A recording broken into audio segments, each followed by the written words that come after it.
Hey everyone, if you are prepping for your AWS AI Practitioner certification, you're going to want to pay close attention to this one. We are diving deep into how you can take a general foundation model and make it a specialist through fine-tuning right inside Amazon Bedrock. Let's get into it.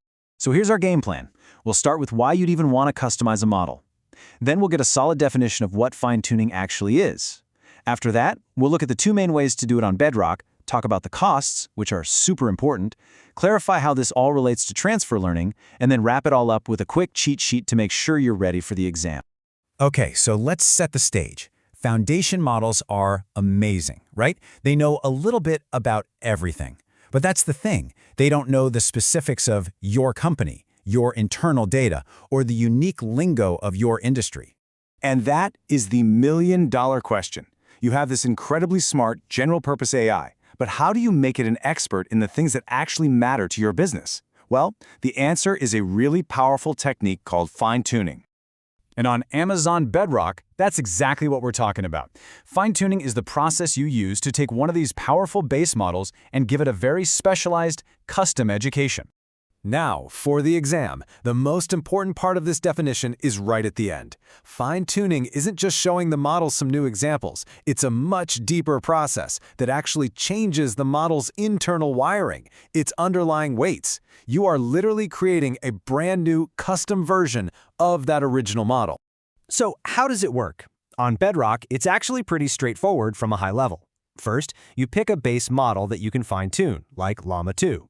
Then, you just point Bedrock to your training data, which you've already stored in an Amazon S3 bucket. And finally, Bedrock does all the heavy lifting in the background and spits out your new, specialized model.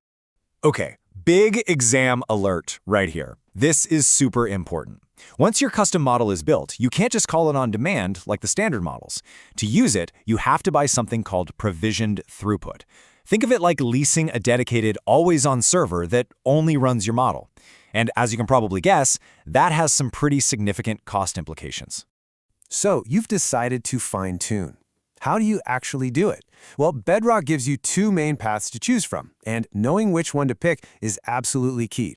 And this table breaks it down perfectly. The most important difference, the thing you have to remember, really just comes down to the kind of data you have. If you've got labeled data, specific prompt and answer pairs, you're going to use instruction-based fine-tuning. This is for getting better at a specific task. But if what you have is just a huge pile of raw text, that's unlabeled data, and you'll use continued pre-training to turn your model into a domain expert.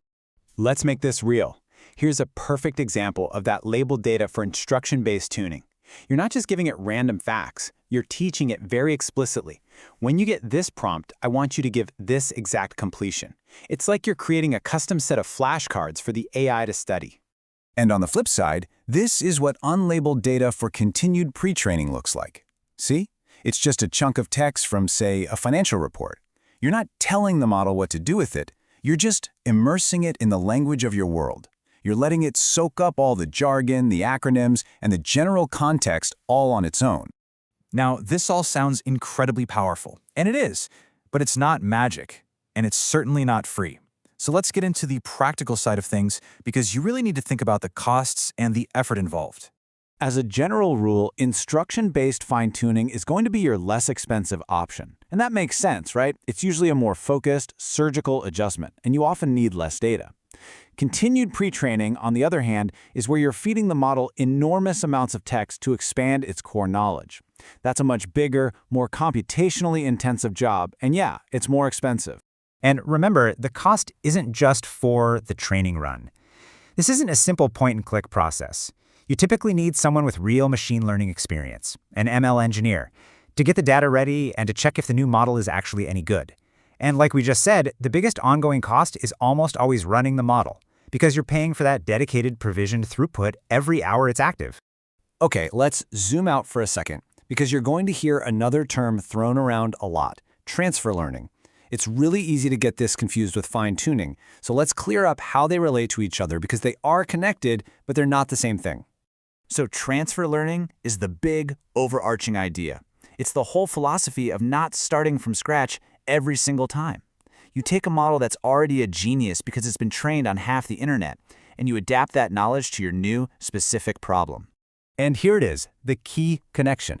Fine-tuning is just one specific, very powerful way to do transfer learning. So think of it like this. All fine-tuning is a form of transfer learning, but there are other ways to do transfer learning that aren't fine-tuning. Knowing that hierarchy is really going to help you. All right, we've covered a ton of ground. So let's lock in the most critical points with a rapid-fire cheat sheet. This is the stuff you absolutely need to burn into your memory for exam day. Number 1. If the exam scenario mentions labeled data or prompt response pairs, your brain should immediately go to instruction-based fine-tuning. Number 2. If they talk about a huge amount of raw, unlabeled text, think internal documents, research papers, that kind of thing, the answer is continued pre-training. Number 3. If the goal is to make the model a true expert in a niche domain like medicine or law, that's the job for continued pre-training. Number 4, the money question. To actually use a fine-tuned model, you must purchase provision throughput. Don't let them trick you on that one. And finally, number 5, the big picture concept. Fine-tuning is a specific technique that lives under the big umbrella of transfer learning. So at the end of the day, what fine-tuning lets you do is transform a generalist AI into a specialist that speaks your language and understands your world. The potential is absolutely massive. So the only question left is, what unique expertise will you teach it first?